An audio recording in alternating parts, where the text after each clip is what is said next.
Hello everyone, this is Defense Politics Asia, and this is the quick update and analysis of the situation west of Karmazynivka. And in fact, it has spread beyond the western part of Karmazynivka, and it's actually more like the part of the situation at the Svatove front in general. And previously we have mentioned that the Russian forces have attacked in the western part of Karmazynivka, with the Russian forces attacking into Novojehorivka. And there are rumors that Novojehorivka previously was captured. And however, this is turning out to be more like it's like a boxing routine. It's like a left feint, right hook kind of thing, where the Russians are attacking from the left side and are drawing Ukrainian forces into this region to hold this position. The Russians make a massive right hook and kind of knocked out the Ukrainian forces in this unbelievable situation. In a tactical sense. And the Russian forces, according to the Russian Defense Ministry, have officially announced the capture of Serhiivka or Serhiivka.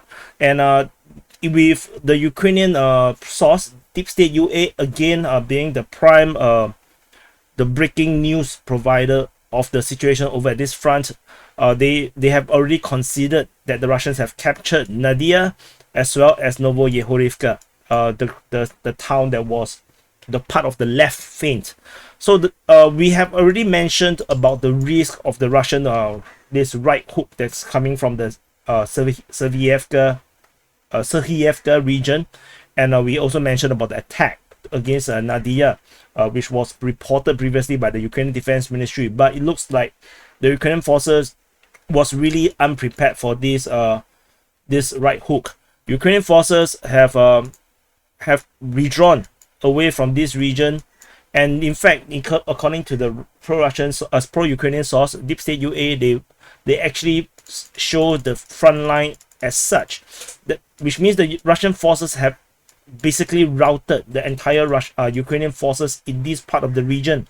And if you look at the bigger picture, you realize that this penetration on this right side of this front line is actually even deeper and bigger than the one on the western part of Karmazynivka or the fighting at Novojehorivka. And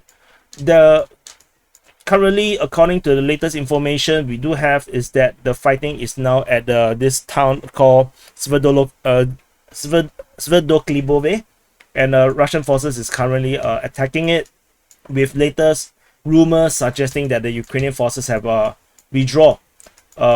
abandoned this town at this moment, based on pro-Russian rumors. We cannot confirm this just yet, but it looks like the Ukrainian front line is collapsing in this area here, which is kind of unexpected with this push, because I thought that with this major road,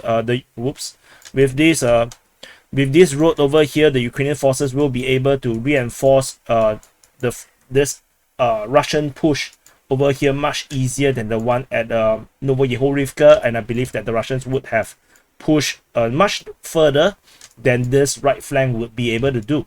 However, it looks like this, like I say, is a left-right thing, and this left-right kind of just broke the Ukrainians. Maybe the Ukrainians do not have enough forces at this position, because we do have a major push all the way in the north at the Kupiansk front, and another major push all the way in the south at the Crimea front.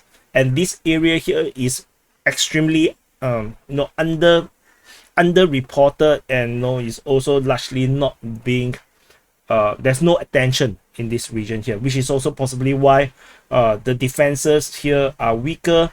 And so far, the rumors I hear from some other people is that there is actually no clear second line of defense for the Ukrainians. This entire front line around here does not resemble anything like the Russian Zaporizhia defense lines, and it's unclear if the Ukrainians have a major line along this road from Chernyshina all the way to Pershotravneve. It's unclear if the Ukrainians actually have this line, and this push is, to be honest, too big. It's really too big for the Ukrainians to stomach, to be honest. And this threatens this important junction at Pershotravneve, and with the Russians, if they actually manage to push all the way here, push all the way here, this will basically cut off all these roads for the Ukrainians and cause massive problems in terms of reinforcement and resupply, and with this salience also mean that the Russians are also able to do a flanking movement down south, and this flanking movement down south will be able to cause the Ukrainians to panic and do a mass withdrawal out southward to avoid encirclement. So this situation here is looking quite bad from how I look at it. Let's see whether the Ukrainians will send reinforcement. So far, the intel that I get from mostly pro-Russian sources, where they inform about the Ukrainian reinforcements, is not in this sector. The sector is mainly focusing on Kupiansk, or Crimea region, and the Liman region is not in this area here. This area is a bit harder to reinforce, and I'm not sure if the Ukrainians will send in reinforcement to hold the line.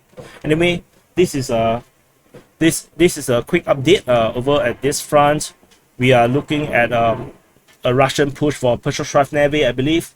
I believe there's also possibly a mass withdrawal for the Ukrainians, and it will cause a bigger salient for the Russians all the way out here, I believe.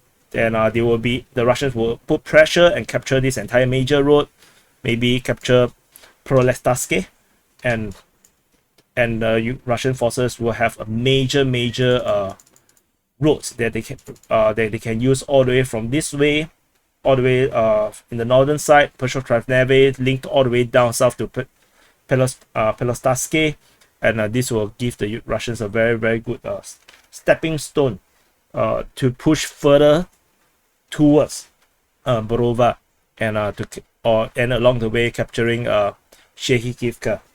And if you want to know the bigger strategic situation, you can check out the previous two videos on the main channel, the Defense Politics Asia channel, where when I talk about more details in the strategic sense in this front line.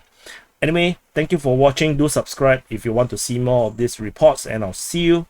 Press the like button and see you in the next update.